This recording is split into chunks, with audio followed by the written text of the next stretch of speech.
பெண் பயணியை தாக்கி இழுத்து வெளியே வீசிவிட்டு சென்ற ஆட்டோ சாரதி கொழும்பில் பரபரப்பு. நெடுஞ்சாலையில் திடீரென குறுக்கே பாய்ந்த பெண், காரணம் இதுதான் சமூக வலைதளங்களில் எழுந்துள்ள விமர்சனம். காதலனை கட்டி போட்டு தீ வைத்துக் கொன்ற கொடூர காதலி, காதல் சர்ப்ரைஸ் விசாரணையில் வெளிவந்த உண்மை அதிர்ச்சியில் போலீசார். உயர்தர பரீட்சார்த்திகளுக்கு அவசர அறிவிப்பு, இனி கால அவகாசம் இல்லை. குழந்தைகளுக்கு மயக்கமிருந்து கள்ளக்காதலனுடன் ஓட்டம் பிடித்த தாய், குடும்பத்தினருக்கு காலையில் கிடைத்த அதிர்ச்சி செய்தி. வீரர்களை விஞ்சிய ரோபோ, நடந்தது என்ன? குருநாகல் மற்றும் இரத்தினபுரி மாவட்டங்களுக்கு மண் சரிவு அபாய எச்சரிக்கை, ஆபத்தில் இலங்கை மக்கள்.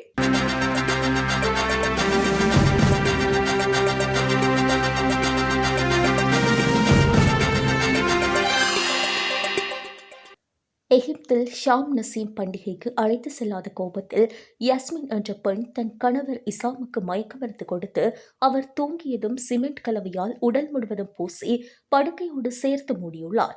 யாஸ்மின் என்ற பெண் தனது கணவருக்கு தேநீருக்குள் மயக்க மருந்து கொடுத்து அவரை மயக்கமடைந்து செய்துள்ளார்.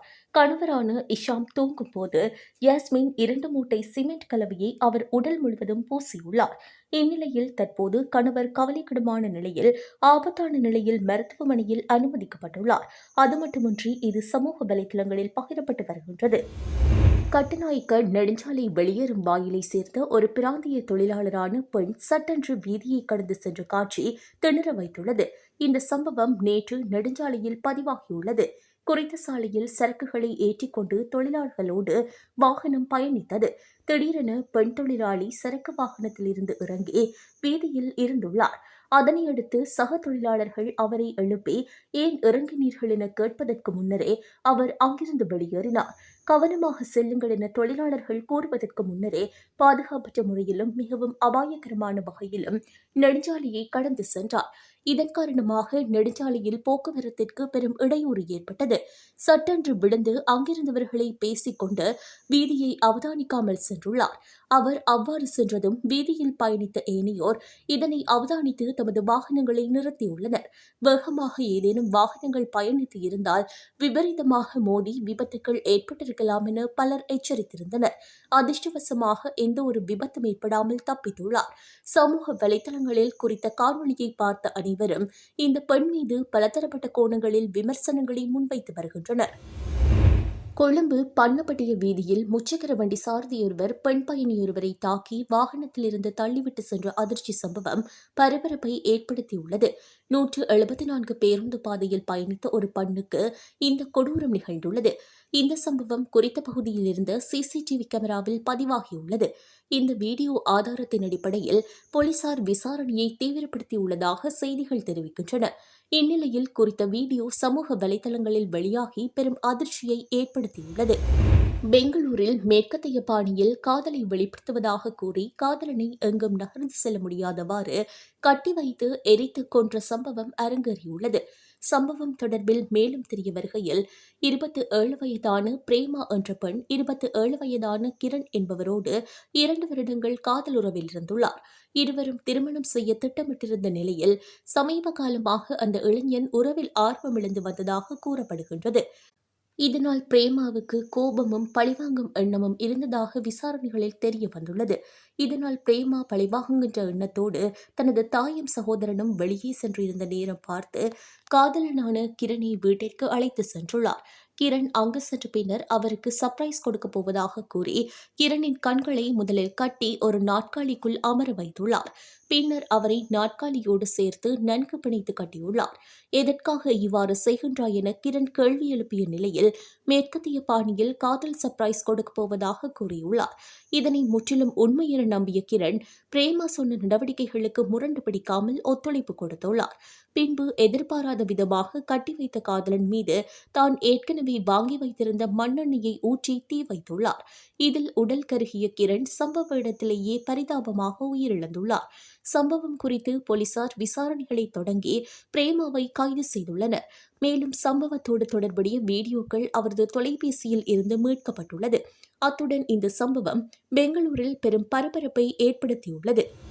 2026ஆம் ஆண்டுக்கான கல்வி பொதுத்தராதர உயர்தர பரீட்சைக்கான விண்ணப்பங்கள் இன்று நள்ளிரவுக்கு பின்னர் ஏற்றுக்கொள்ளப்பட மாட்டாது என பரீட்சைகள் திணைக்களம் தெரிவித்துள்ளது. அத்துடன் நிகழ்நிலையூடாக விண்ணப்பிக்க முடியாது என்பதோடு விண்ணப்பங்களை ஏற்கும் காலம் மேலும் நீடிக்கப்பட மாட்டாது எனவும் பரீட்சைகள் திணைக்களம் மேலும் தெரிவித்துள்ளது.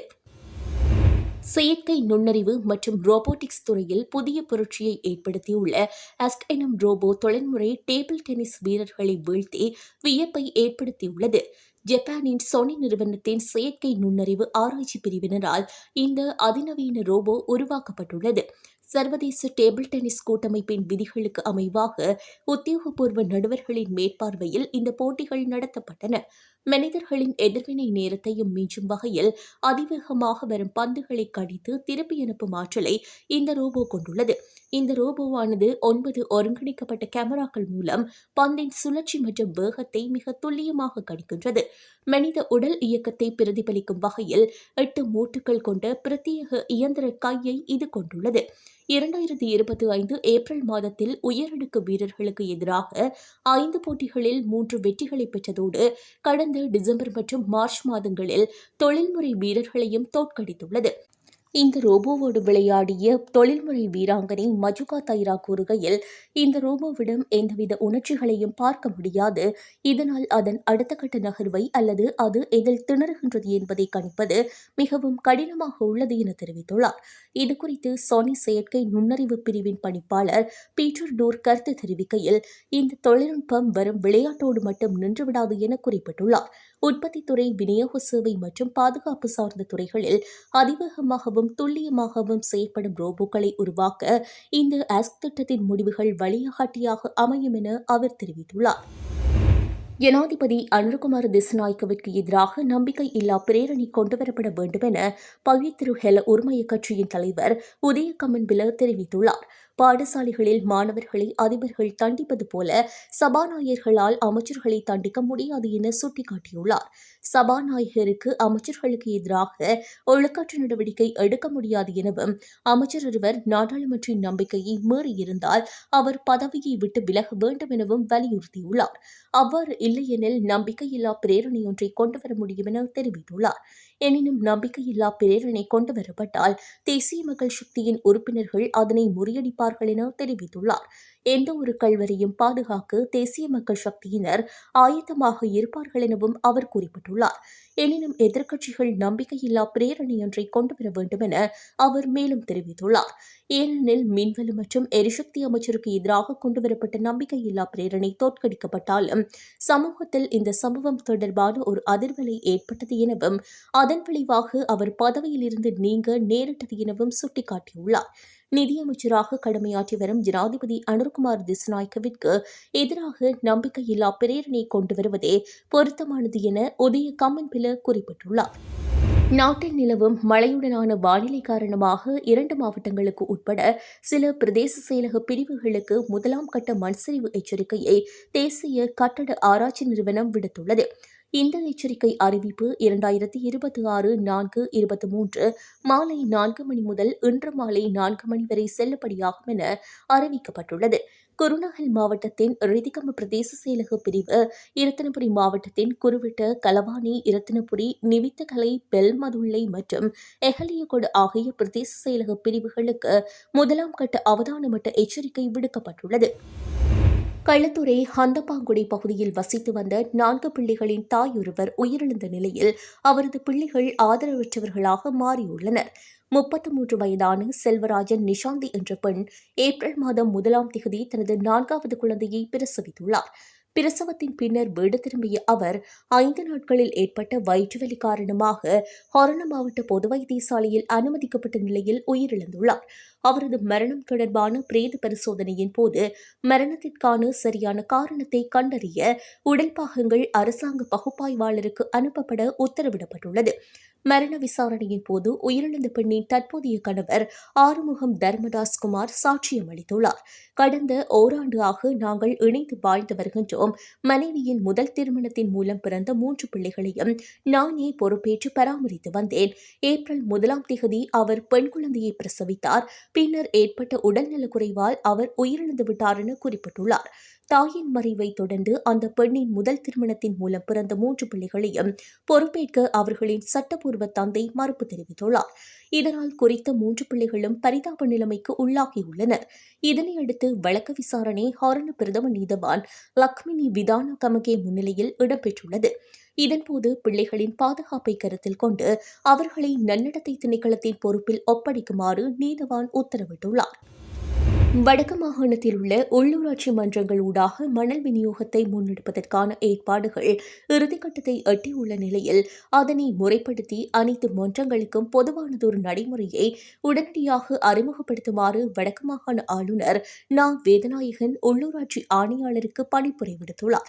வடக்கு மாகாண நிதியம், திட்டமிடலும், சட்டமும் ஒழுங்கும், காணி, மின்சக்தி, வீடமைப்பும் நிர்மாணமும், சுற்றுலா, உள்ளூராட்சி, மாகாண நிர்வாகம், கிராம அபிவிருத்தி, வீதி அபிவிருத்தி, மோட்டார் போக்குவரத்து மற்றும் போக்குவரத்து ஆகிய அமைச்சின் கீழ் இயங்கும் திணைக்களங்களின் முன்னேற்ற முழாய்வு கூட்டம் ஆளுநர் தலைமையில் நேற்று நடைபெற்றது.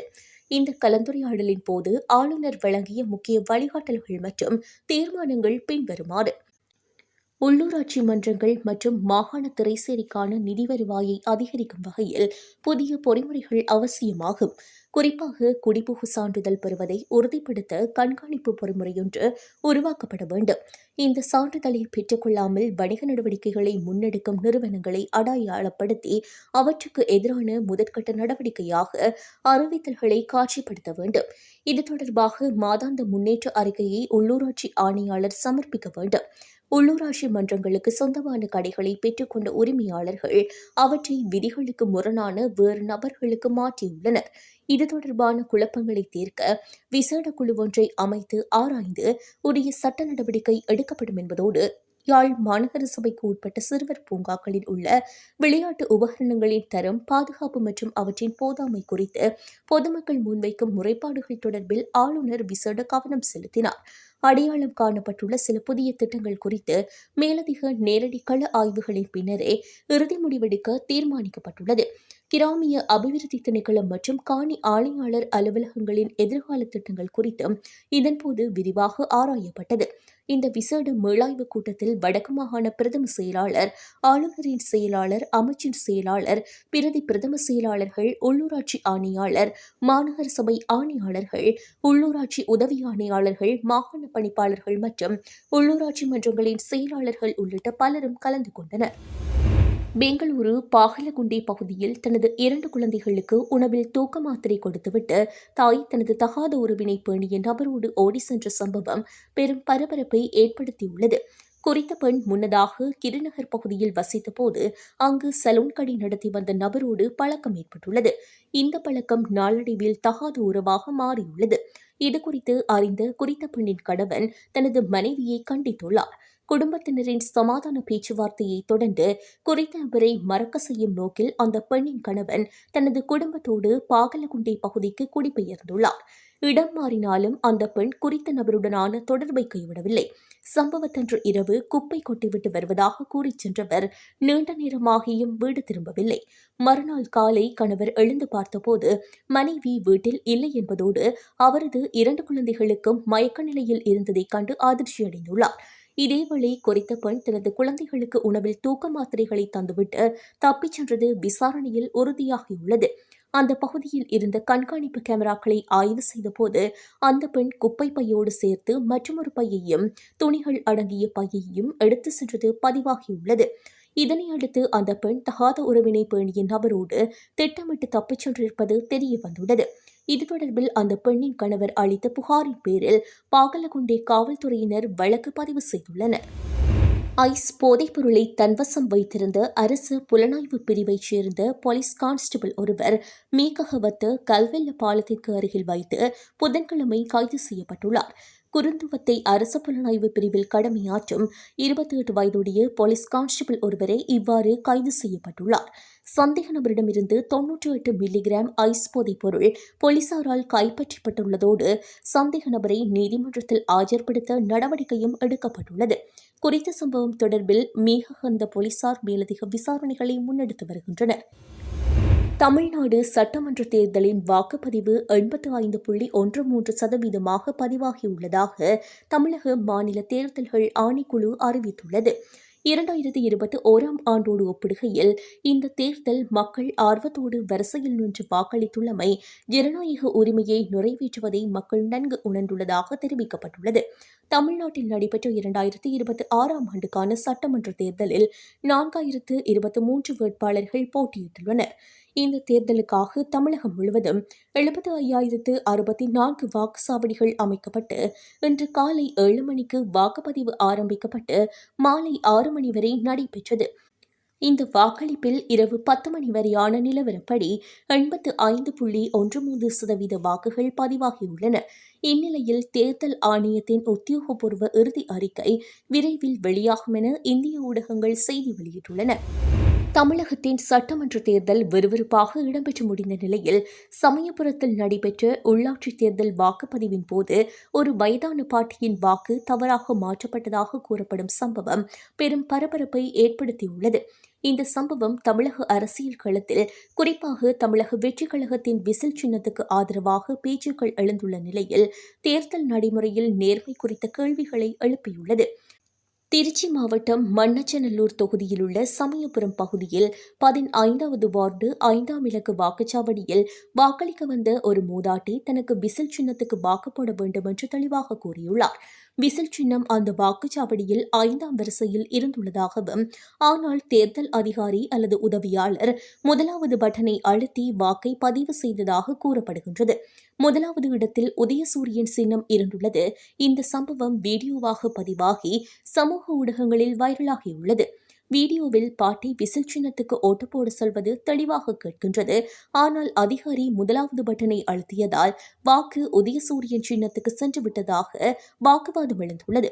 இது தேர்தல் அதிகாரியின் அலட்சியம் அல்லது தவறான செயலாக கருதப்பட்டு அவர் மீது முறைப்பாடு முன்வைக்கப்பட்டுள்ளது. கேகாலை மாவட்டத்தில் எஹிபசிகோ அமைதி நடைப்பயணம் நடைபெறவுள்ள காலப்பகுதியில் அனைத்து மதுபான சாலைகள், இறைச்சிக் கடைகள் மற்றும் மீன் விற்பனை நிலையங்களை 3 நாட்களுக்கு மூட தீர்மானிக்கப்பட்டுள்ளது. கேகாலை மாவட்ட செயலகத்தில் கடந்த 22ஆம் தேதி நடைபெற்ற மாவட்ட ஒருங்கிணைப்பு குழு கூட்டத்தின் போதே இந்த தீர்மானம் எடுக்கப்பட்டுள்ளது. அதன்படி இன்று 24ஆம் தேதி முதல் 26ஆம் தேதி வரை 3 நாட்களுக்கு இந்த தடை அமலில் இருக்கும். சுற்றுச்சூழல் அமைச்சரும் கேகாலை மாவட்ட ஒருங்கிணைப்பு குழுவின் இணைத் தலைவருமான நவ்மிக படபேந்தி தலைமையில் இந்த கூட்டம் நடைபெற்றது. சப்ரகமுவ மாகாண ஆளுநரும் மாவட்ட ஒருங்கிணைப்பு குழுவின் இணைத் தலைவருமான சம்பா ஜானகி ராஜரத்ன உள்ளிட்ட முக்கிய அதிகாரிகள் இதில் கலந்து கொண்டனர். கடுகண்ணாவு முதல் வரக்காப்புல வரையிலான பிரதான வீதியை அண்டிய பகுதிகளில் உள்ள கடைகளுக்கே இந்த உத்தரவு பொருந்தும் என அறிவிக்கப்பட்டுள்ளது. இதேவேளை அமைதி நடைப்பயணம் மற்றும் ஆன்மீக ஜாத்திரை நடைபெறும் காலப்பகுதியில் கொழும்பு, கண்டி பிரதான வீதியை பயன்படுத்தும் வாகன சாரதிகள் ஒலிப்பான்களை பயன்படுத்துவதை தவிர்க்குமாறு அமைச்சர் கேட்டுக் கொண்டுள்ளார். குறித்த நாட்களில் ஏற்படக்கூடிய போக்குவரத்து நெரிசல்களை கட்டுப்படுத்துவதற்கும் பாதசாரிகளின் பாதுகாப்பை உறுதிப்படுத்துவதற்கும் போலீசாரின் ஒத்துழைப்பு கோரப்பட்டுள்ளது. இதுபோன்ற செய்திகளை தெரிந்து கொள்ள யாழ் டிவி நியூஸ் சேனலை சப்ஸ்கிரைப் செய்து அருகே இருக்கிற பெல் பட்டனையும் கிளிக் செய்து கொள்ளுங்க. மேலும் இதுபோன்ற செய்திகளை உடனுக்குடன் தெரிந்து கொள்ள யாழ்தேவி.com எனும் இணையதளத்தின் வாயிலாக எங்களோடு இணைத்துக் கொள்ளுங்கள்.